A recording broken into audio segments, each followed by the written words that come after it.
안녕하세요. 저는 결혼하고부터 강남구에서 쭉 살아온 60대 여성입니다. 서울특별시 강남구 도곡동에는 타워 팰리스라는 럭셔리한 아파트가 있는데요. 다들 그 이름 한 번씩 들어보셨을 겁니다. 타워 팰리스는 2000년대 초반에 지어진 초고층 주상복합 단지입니다. 타워 팰리스는 그 당시에 일반 아파트에서 찾아보기 힘든 전용 헬스클럽과 고급 커뮤니티 시설을 특별히 도입하면서 럭셔리 아파트의 장을 열었다고 소문이 나 유명해졌습니다. 현재는 강남을 상징하는 랜드마크가 된 곳이기도 하죠. 2023년 기준으로 99억 원에 매매된 이력이 있으니 명실상부 대단한 거주지라고 자랑할 수 있습니다.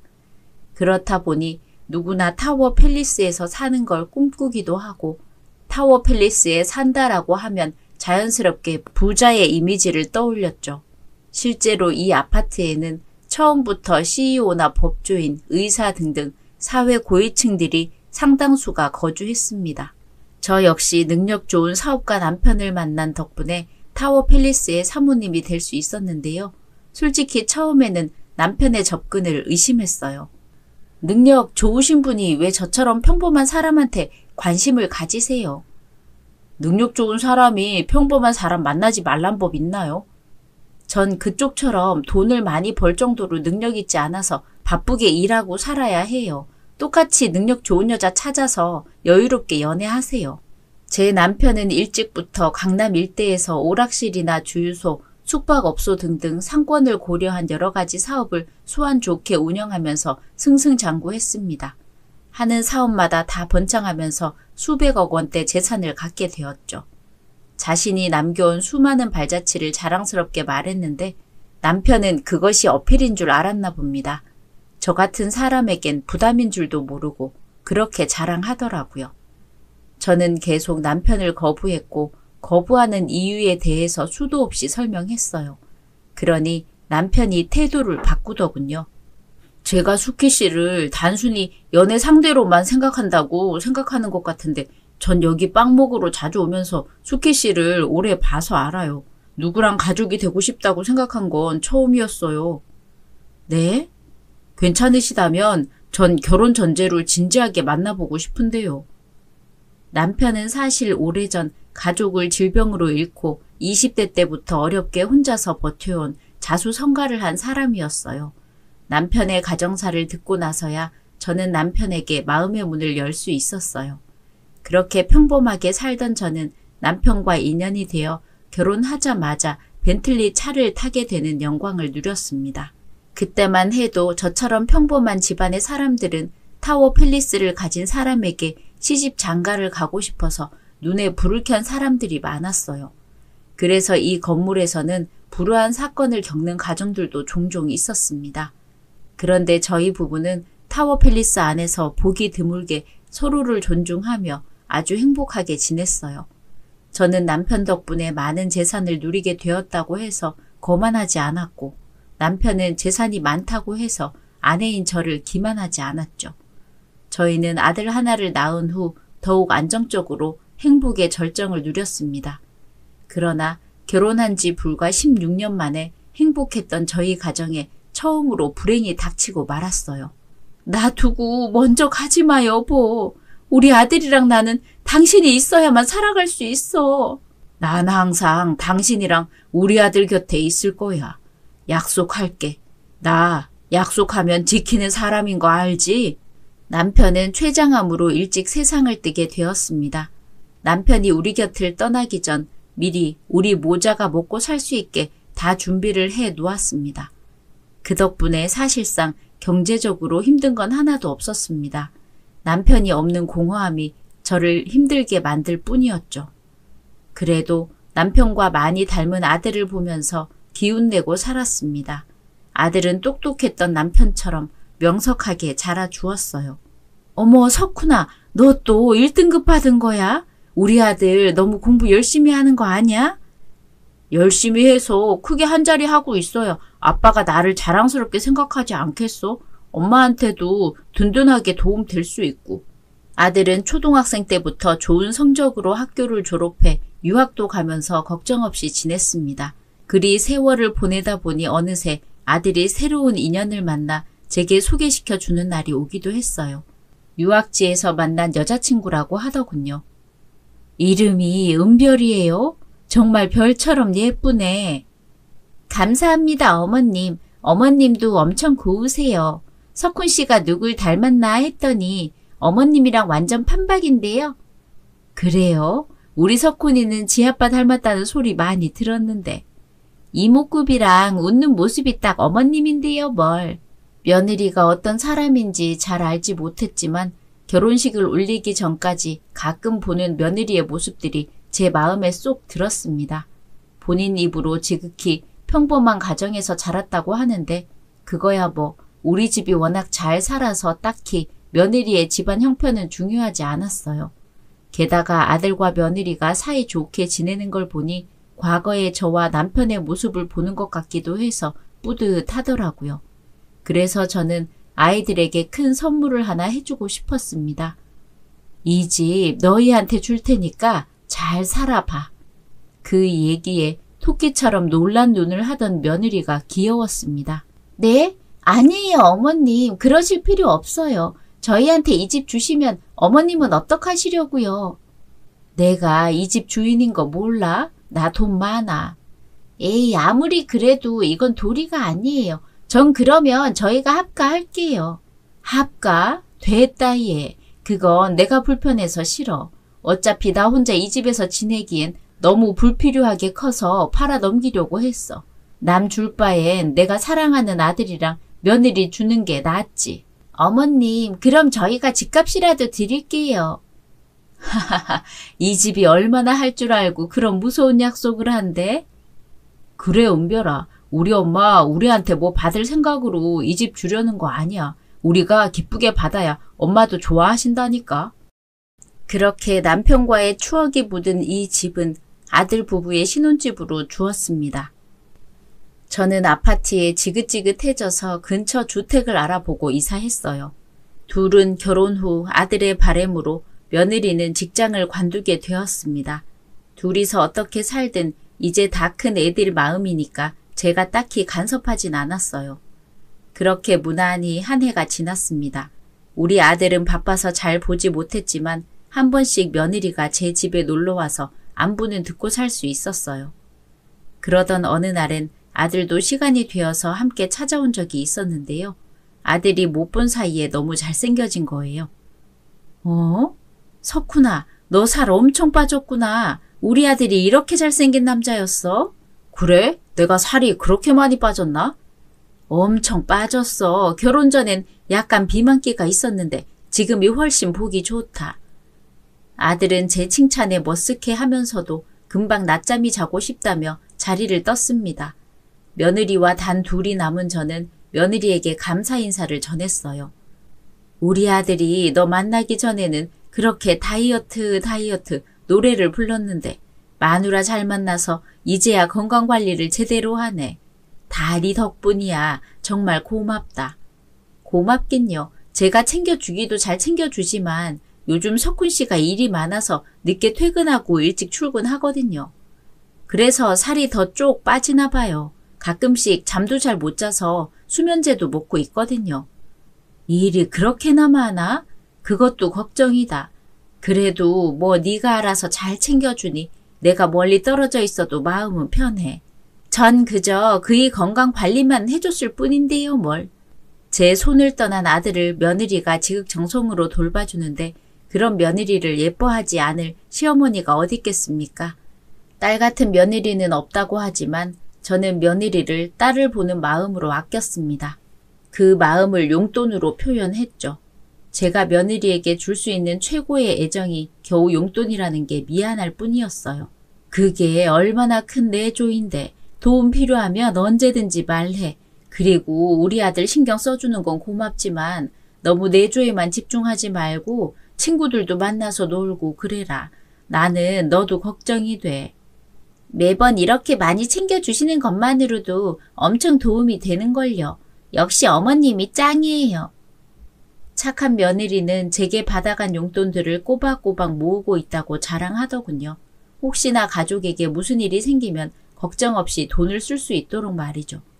그래서 저는 일부러 용돈을 더 많이 챙겨줬어요. 며느리가 돈만 모으지 말고 개인적으로 쓰길 바랐거든요. 그렇게 1년이 지났습니다.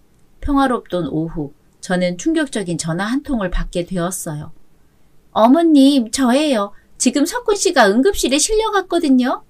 뭐라고?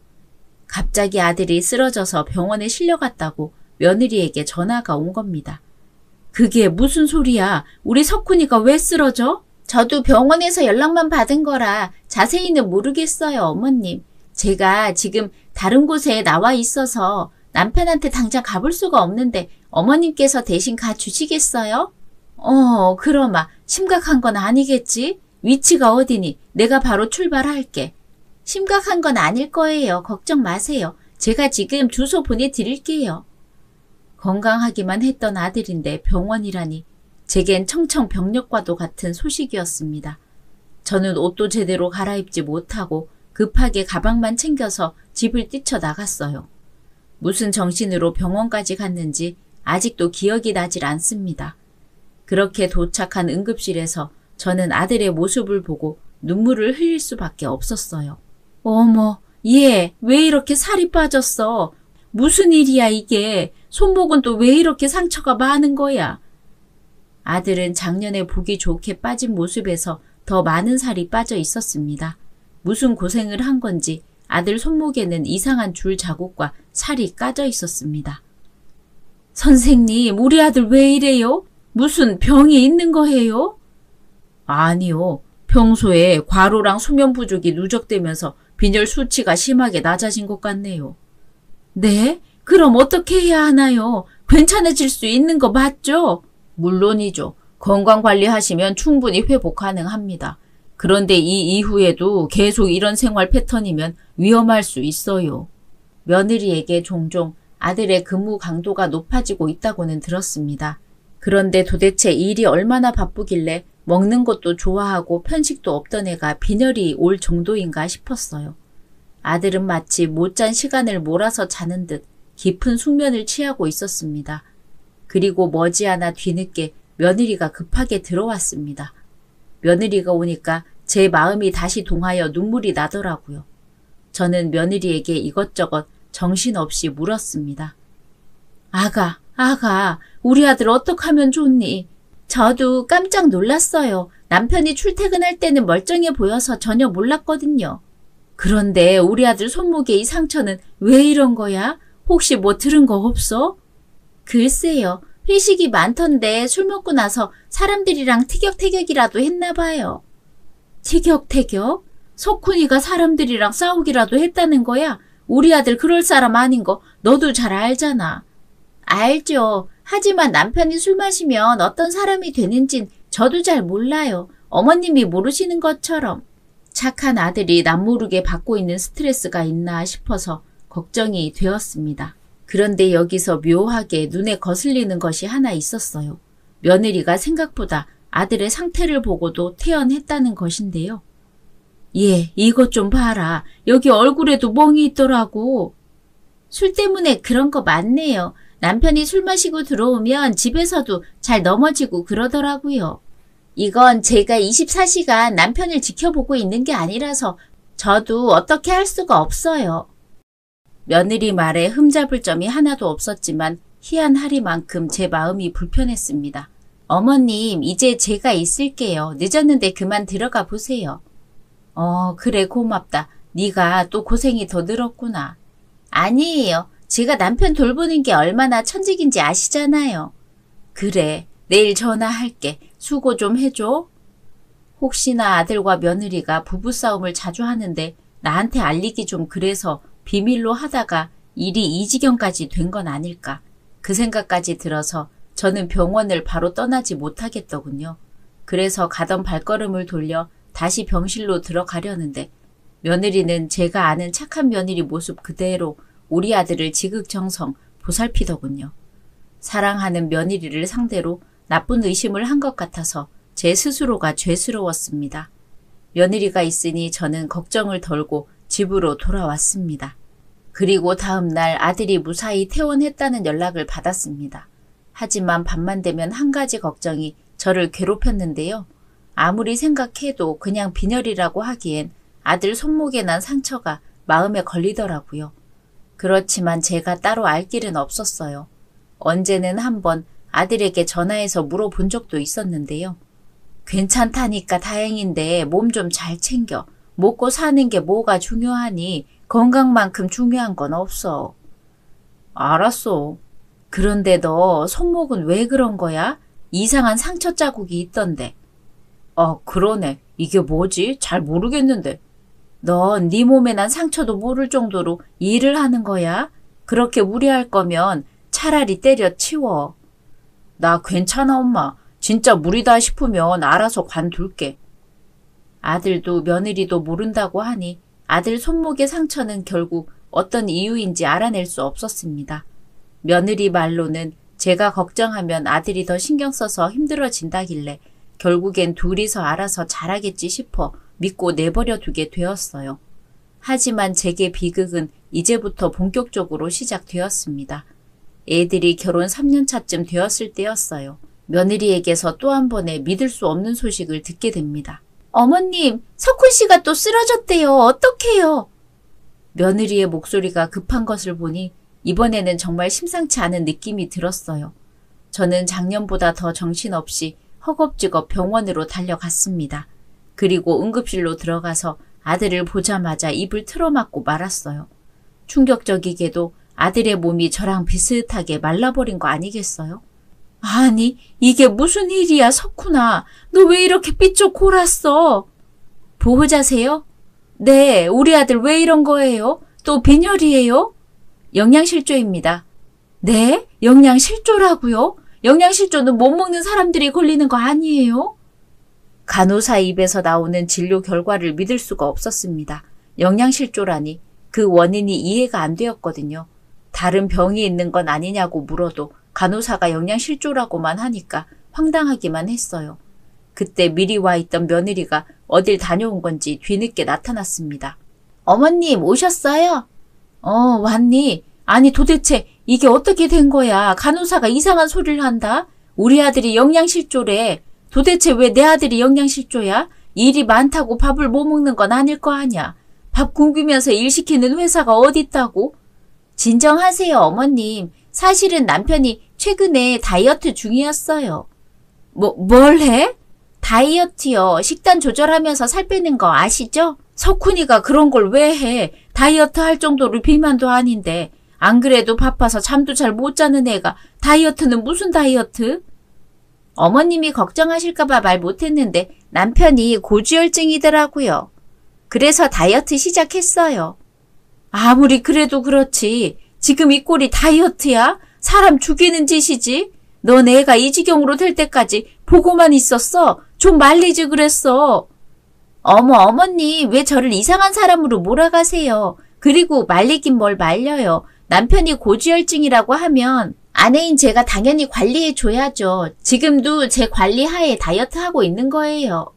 뭐? 도대체 다이어트를 어떻게 하길래 사람이 3년 사이에 반쪽이 되어서 응급실에 2번이나 실려와. 누가 들으면 제가 남편 잡아먹기라도 하는 줄 알겠어요. 저만큼 하루 종일 남편 생각만 하고 사는 사람이 어딨다고. 어머님도 어머님 아들 저한테 맡겼다는 이유로 신경도 안 쓰고 지내셨잖아요. 며느리 말은 이번에도 틀린 것이 없었습니다. 저는 정말로 며느리를 믿었고 며느리 덕분에 아들에겐 먼저 잘 연락하지도 잘 만나려 하지도 않았어요. 며느리 말대로 제 아들을 지극정성 돌봐주고 바라봐준 건 며느리뿐이었던 거죠. 우리 아들을 나만큼 사랑해주는 사람이 며느리라는 사실을 누구보다 잘 알지만 단지 저도 모르게 아들 곁에 있는 며느리가 아들의 상태를 이렇게 방치했다는 것에만 몰두하여 며느리를 의심했던 것 같았어요. 팔이 안으로 굽는 짓이라 생각했죠. 미안하다. 자식이 2번씩이나 쓰러지다 보니까 내가 너무 예민해져 버렸나 보다.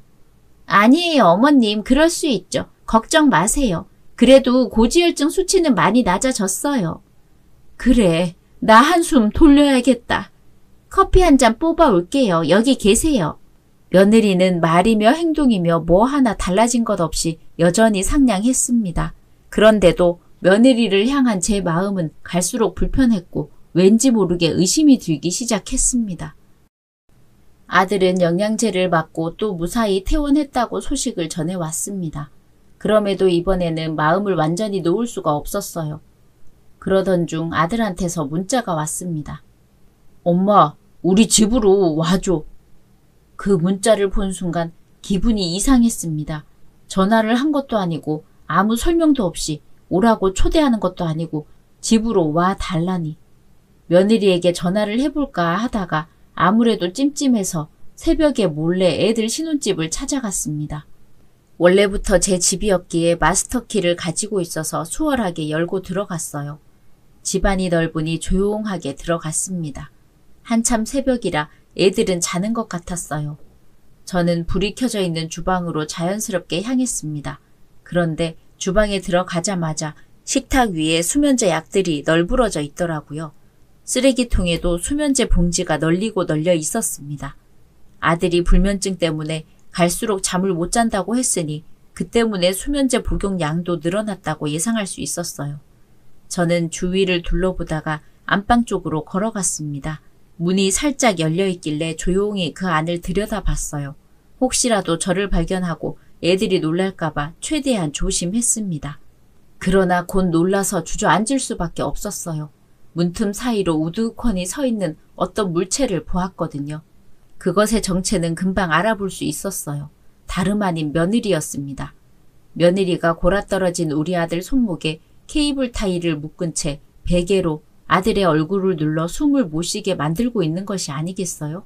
그런데 더 이상한 건 아들이 전혀 반항을 안 하고 있다는 것이었는데요. 그 순간 주방에서 본 다량의 수면제가 떠올랐어요. 이 정신 나간 것이! 저는 더 이상 생각할 것 없이 당장 방 안으로 쳐들어갔습니다. 들고 온 가방으로 며느리를 두들겨 팼어요. 뭐야, 어머님? 이 미친년아, 뭐 하는 짓이야? 이게 누구 아들을 죽이려고? 어머님, 어떻게 들어오셨어요? 잠시만요. 뭐가 착각하신 것 같은데 저 남편 죽이려는 거 아니에요. 이렇게 하면 살이 잘 빠진다고 해서 그런 거라고요. 뭐가 어째? 누가 다이어트를 이런 미친 짓으로 하는데? 누가 하긴요. 이렇게 살 빼는 게 유행이에요. 남편도 동의했고요. 동의? 동의? 네, 그렇다니까요. 그만 때려요. 아파 죽겠네. 이게 아파? 자는 남편 수면제 먹여서 인사불성 만들어 놓고 베개로 숨 못 쉬게 누르는 년이 이깟게 아프다고 지 몸은 그렇게도 아껴? 어머니, 왜 이렇게 흥분하셨지? 안 되겠다. 어머님도 남편 옆에서 좀 쉬게 해드릴게요. 뭐야? 이리 오세요, 어머님. 하하. 미친 것. 너 이러려고 우리 아들하고 결혼했지? 내가 네 그 얄팍한 수도 눈치 못 챌 것 같아? 얄팍한 수라니요? 어머님은 무슨 그렇게 섭한 말씀을. 사랑하니까 결혼했죠.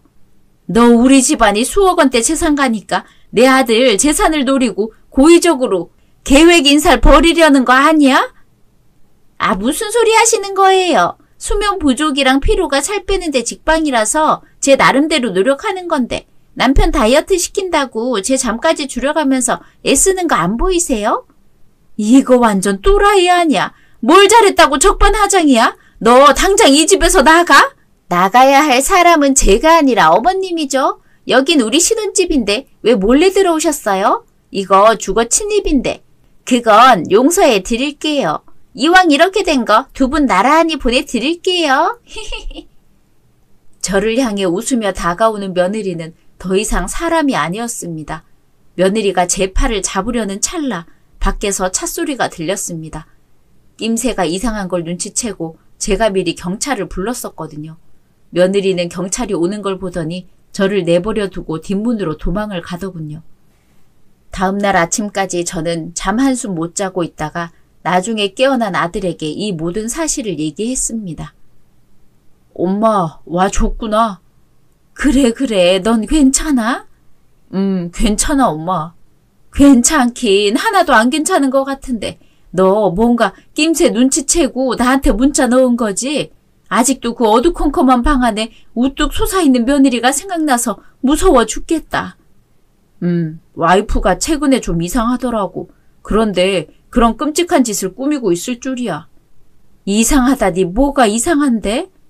아니 내가 집에서 일찍 나가고 늦게 퇴근해서 온다고 해도 내 집인데 내가 잘 알잖아. 그런데 한 번씩 집에 낯선 물건들이 있더라고. 낯선 물건? 어떤 거? 난 몰랐던 신발이라든지 칫솔이라든지 속옷이라든지 그런 거. 뭐? 그게 무슨 소리야? 너도 모르는 물건이 왜 있어?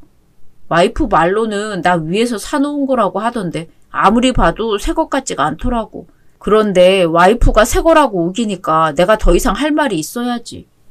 그럼 네 말은 은별이 걔가 다른 사람을 집에 들인 것 같다는 거야?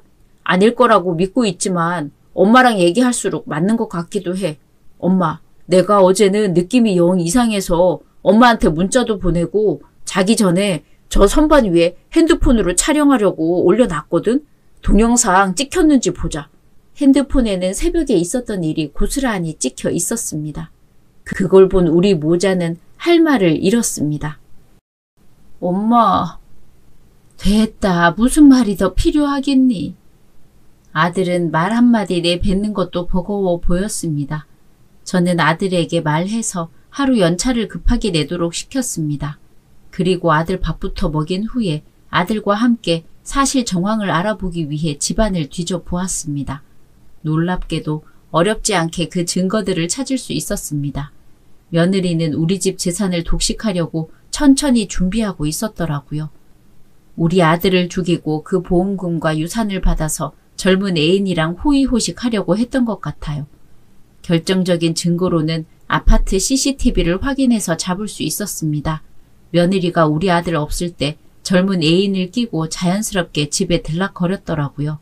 그러니까 결국은 그 두 사람이 순진한 우리 아들을 가지고 짜고 친 고스톱이란 거예요. 저는 이 사실을 그냥 넘길 생각이 없었습니다.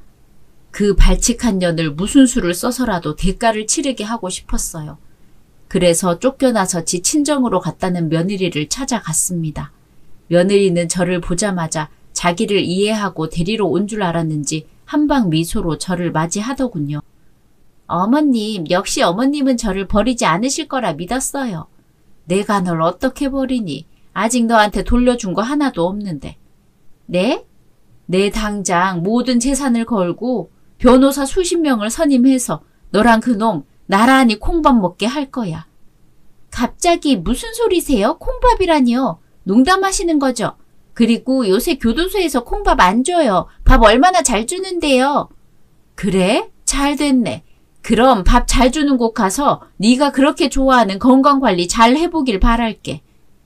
아, 왜 그러세요, 어머님. 석훈 씨 일 때문에 서운해서 분풀이 하시려는 거면 다른 방법으로 하세요. 정말 농담 아니고 교도소는 웬만한 집보다 더 좋다니까요. 이제야 알겠네. 그동안은 내가 네 수준을 몰라봤지 뭐야. 넌 타워 팰리스가 아니라 웬만한 집보다 더 좋다는 그 교도소가 찰떡인 인간인데 말이야. 내 아들 하늘 보고 살 시간도 없게 만드느라 고생했어. 이젠 기대해. 너는 우리 아들보다 100배, 1000배 더 하늘 못 보고 살도록 만들어 줄 테니까. 사돈은 지레 겁이라도 먹은 건지 제가 왔는데도 얼굴을 코빼기도 내비치지 않았습니다. 딸이 공경에 처하는 게 남의 일인 것처럼요. 하긴 그 나물에 그 밥이겠죠. 며느리는 뒤늦게야 다신 부를 누릴 수 없다는 걸 깨닫고는 제게 매달렸습니다. 그리고 저는 상처로 골문 제 아들 손목이 생각나서 제 발목을 붙잡고 늘어지는 며느리의 손목을 단숨에 콱 밟아버렸어요. 아! 아파요! 사람 목숨을 장난감처럼 가지고 논 사람 입에서 아프단 소리가 나오니까 참 웃기구나. 아! 그만하시라고요! 있는 힘을 다해 내리찍은 제 뒤꿈치를 버틸 힘이 없었는지 며느리는 빠르게 나가 떨어졌습니다. 그 후로 저는 약속한 대로 온 인력을 최대로 동원하여 며느리랑 그 젊은 애인놈의 형량을 최고로 받아냈습니다. 그리고 끔찍한 기억이 되어버린 아파트는 당장 내다 팔아버렸죠. 며느리가 남기고 간 쓰레기 같은 짐들도 당연히 사돈네로 보내버렸고요. 그렇게 일사천리로 모든 걸 흔적도 없이 싹 정리해버렸어요. 아들은 현재 다니던 회사도 그만두고 집에서 쉬면서 점차 건강을 회복해 나가고 있습니다. 처음에는 왜 그런 사람과 만나 결혼까지 했나 자책도 많이 하더니 이제는 지나간 일로 받아들이고 본인의 행복을 위해 앞으로 어떻게 살아야 할지 어떤 일을 할까 구상 중인 것 같습니다. 저 역시 큰 충격이었지만 저보다는 아들이 어서 빨리 털고 일어나길 바라고 있습니다. 정말 끔찍한 시간이었습니다. 좋은 인연인 줄로만 알았는데 이렇게도 뒤통수를 맞게 될 줄은 몰랐어요. 돈 때문에 인간성도 버리고 이런 일까지 벌이다니. 두 사람은 그 좋다는 교도소에서 죗값 톡톡히 치르길 바랍니다. 오늘의 이야기는 여기까지입니다. 재미있으셨다면 구독, 좋아요 부탁드립니다.